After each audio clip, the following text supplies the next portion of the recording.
So I told you that I read an article the other day that said that a lot of states are already predicting rolling blackouts or brownouts.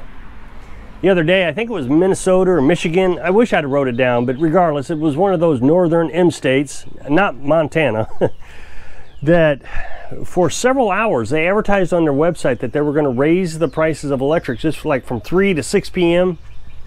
They doubled it. So if you didn't see the article or didn't get the news brief or whatever, you may have been unexpectedly paying a higher price to run the air conditioner for those few hours. So I'm really happy that, you know, we're living off grid. We've figured out how to minimize our lives so we don't have to use that much electricity. Our biggest electric consumer is the refrigerator.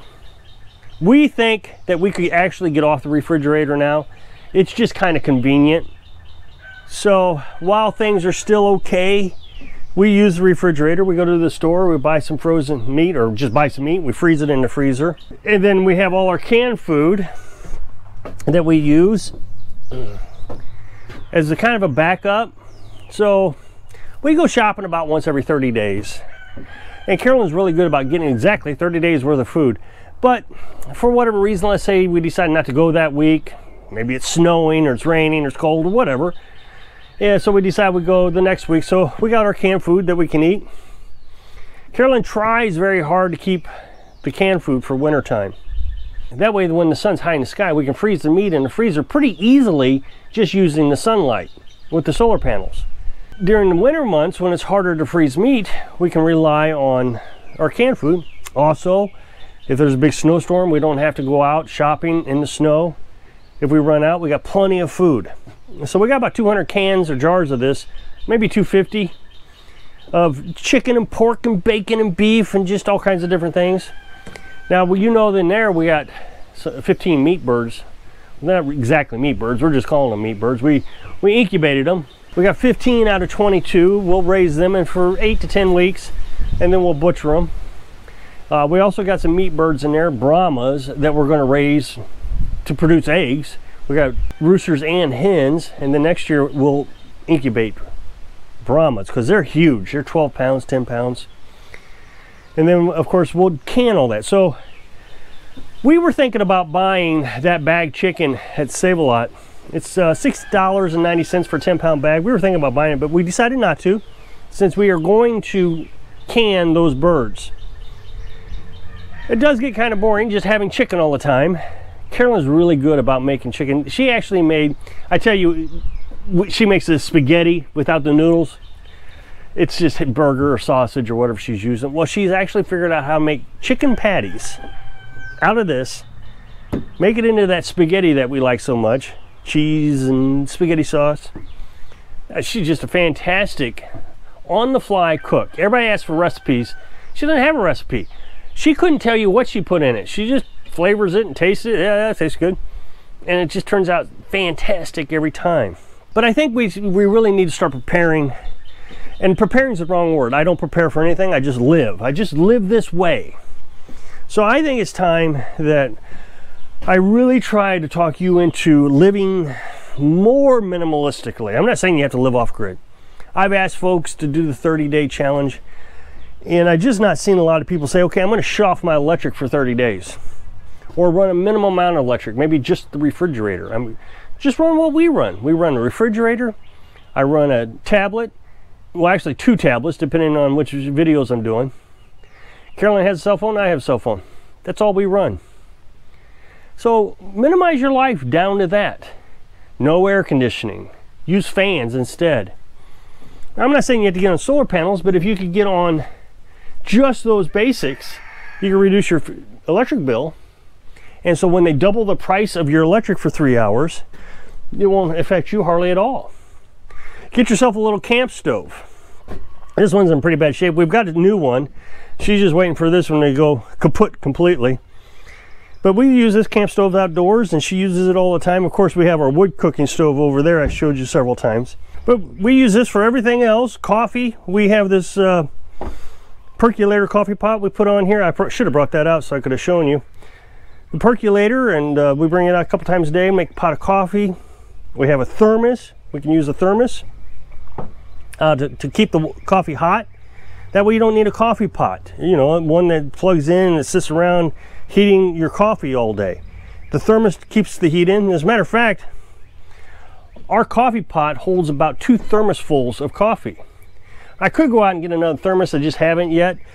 So we'll have 2 pots of coffee. So it's basically 4 thermosfuls is what it is. But we only drink 3 thermosfuls. So I heat up that last bit of coffee out of the coffee pot before I go to bed. And then in the morning, that thermos has still got hot coffee in it. I don't even have to worry about making coffee in the morning. I can just pour the coffee out of the thermos. It's kind of convenient. And then when that's out, then it's daylight out. And then I can come out and make more coffee. But cooking outside has been just one of the coolest things about living off-grid to me.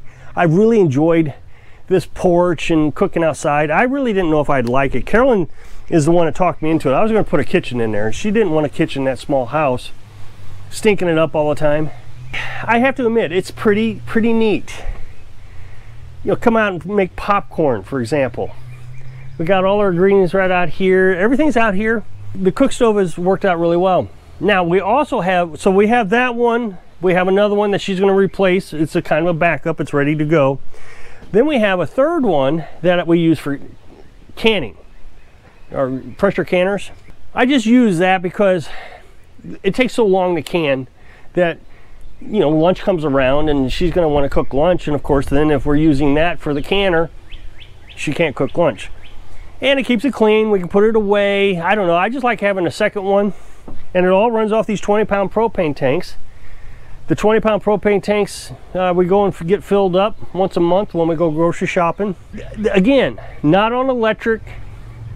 I understand that the propane, people are going to say, well, that's kind of on grid, what they'll say, but then we also have the wood cooking stove over here. Everything has fallen over, so, but she's got her rocket stove and her little oven that I've showed you several times that she's made out of an old cooker. I don't know what it was, but it ran on propane. And then of course she's got her laundry. Now her laundry she does right here in these sinks, and I'll fill it up with water. Of course, right now it's rained so much that we left them dry, but normally these are always got water in them. That way when she wants to do laundry, she can do laundry. Now what she does is she puts her laundry right in here, and she has 2 options. She can plunge it, but what she has found more effective is when this is full of water, just turning this like this. And that way it works similar to a regular washing machine. It doesn't take near as long to do. She really found this is a neat little invention. The clothes kind of hook into this in there, and it gets agitated pretty well. So then she has 2 sinks, one to wash, one to rinse. And then when she's done with laundry, I just come fill them back up with water. She has this spinner right here. I've showed you this spinner before. It spins an extraordinary speed. All you gotta do is, there's 2 ropes, one on each side. That way you can,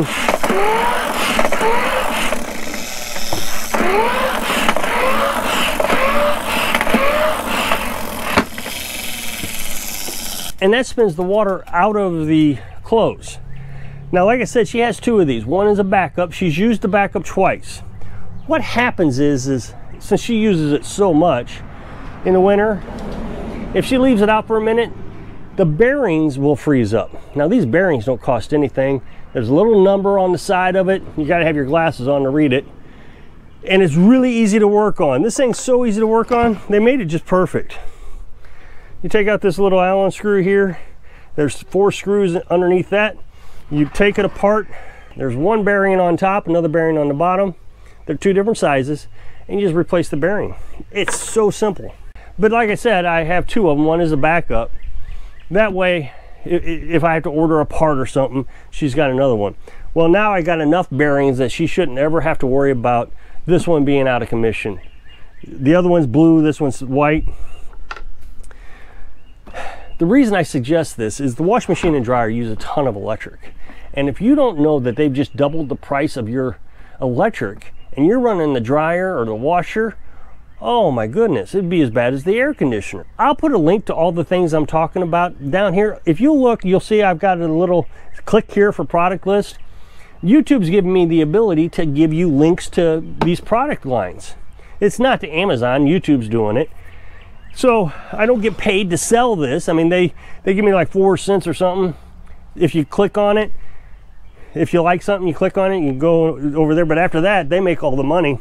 But I find it nice that they give us a link system now where I can give you a link to the things that we own, because I get a lot of people say, give us a link, give us a link. The thing is if I give you a link, YouTube penalizes me for it. They don't want me to send you away from YouTube. Now, there's another thing that I think that you should be concerned about. Of course, in the springtime, weather's so bad. But knowing what's going on in the world, you need a weather radio. And I have one that's solar powered. It's got a little spinner on it that you can charge it up by spinning. And then you can also plug it into your USB. It's got multiple ways to be charged.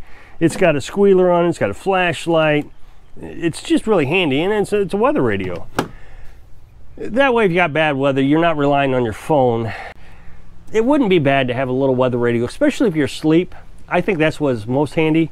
And a tornado comes through, this thing will kick on and wakes you up and tells you there's a tornado coming. I meant to mention, when we can, it's hard to find canning lids. I mean, it's almost impossible to find canning lids.